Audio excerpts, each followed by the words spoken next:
Well, Darrin, talk about your camp here. What are you trying to get across to these kids? Well, today was really a teamwork day. So everything we did, there weren't too many individual drills. Even when we did our footwork drills, everybody was in a circle and there was guys working together.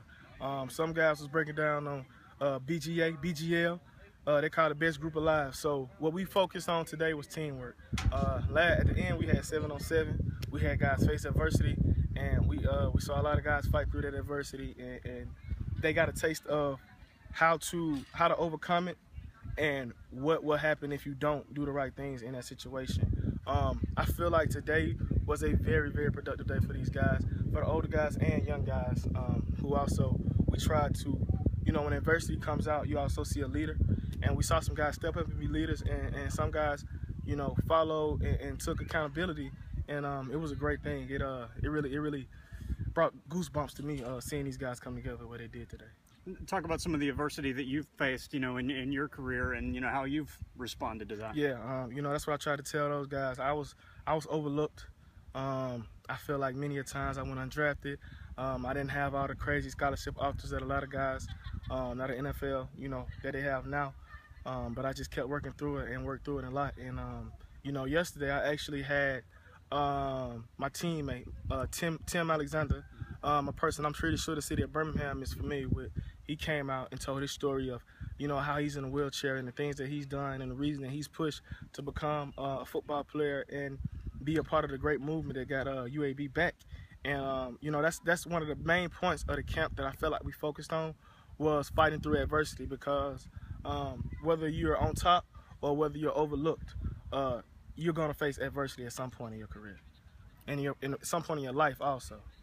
What does it mean to you being back here at your high school? It feels great, to be on this turf. I really think this is like, these past 2 days, is really the most time I spent on here.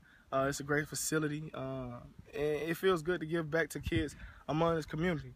A lot of these kids, I know some of their parents, I know their older brothers. I played with one of the guys' uncles. So it's really like I told them at the end of the camp, because y'all came out here, because y'all, you came to my camp, we spent this time together for 2 days, y'all are part of my family. So it feels good to kind of extend my family a little bit. How important is it to have UAB back in the fold, for some of these kids? They're not all going to get, offers to Auburn, Alabama. What does it mean to have UAB football? I feel UAB football was essential to Birmingham. The South is a football state. Alabama is a football state. Football rules here. And for a city like Birmingham, such a thriving city, such a big city, it would be honestly a disgrace not to have a top-tier football team in the area. So having football back at UAB, that's great for these community kids and young guys to just be able to not have to go all the way to Tuscaloosa or have to go all the way to Auburn. You could go, 20, 30 minutes right up the road to UAB and Legion Field or wherever we may be playing at, and you could touch, some good quality football with Coach Crocker is coaching. How's a camp like this help your Darrin Reaves Foundation? Well, right now, what we're doing is we just want to, the Darrin Reaves Foundation's mission is to create opportunities while developing our young leaders.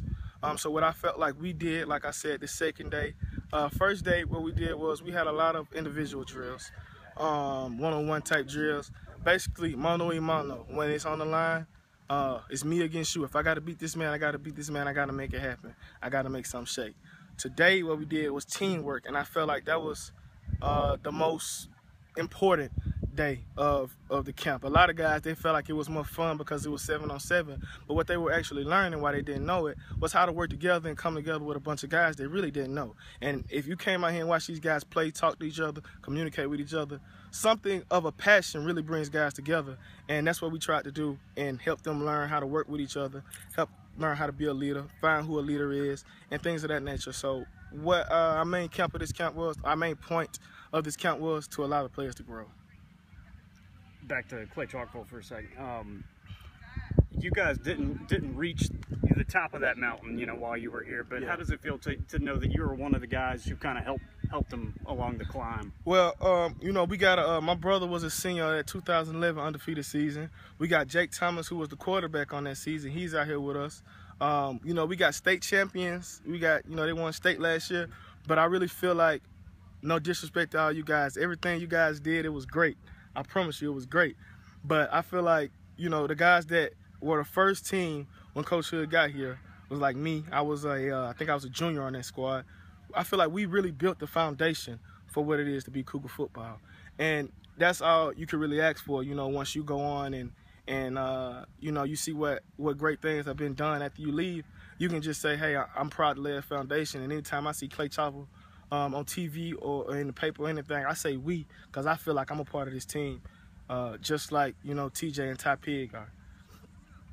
How, for you personally, how's this offseason coming along as you're preparing for another season? Year 2 is going to be a great year for me. Before we left, the GM, Dave Gettleman, he told us that he see that the second year of the NFL is the biggest growth for a rookie. You know, so your second year, I'm feeling that growth right now. I'm feeling, you know, how to eat right, how to recover, how to maintain your body weight and things like that, how to stay quick. I'm picking up on little vet tips, vet moves, or however you want to put it, things to do, little small things to put your game over the edge, and that's really what makes the difference. So it's going great, and I'm learning a lot. Obviously, you guys are competing for the same gig, but you know, the Panthers drafted Cameron Ortis-Payne, an Auburn guy. Just, can you talk a little bit about that relationship? Yeah, Cap, he's a cool guy, man. He's a hard runner. You know, from what I've seen, he's a hard runner, and he's going to be a great addition to the Carolina Panthers backfield. I like what he does. I like what he brings. His toughness, the way he runs the ball, catching out of the backfield, all the things that he do. He's a very explosive back, and he's going to be a good addition to our backfield this year.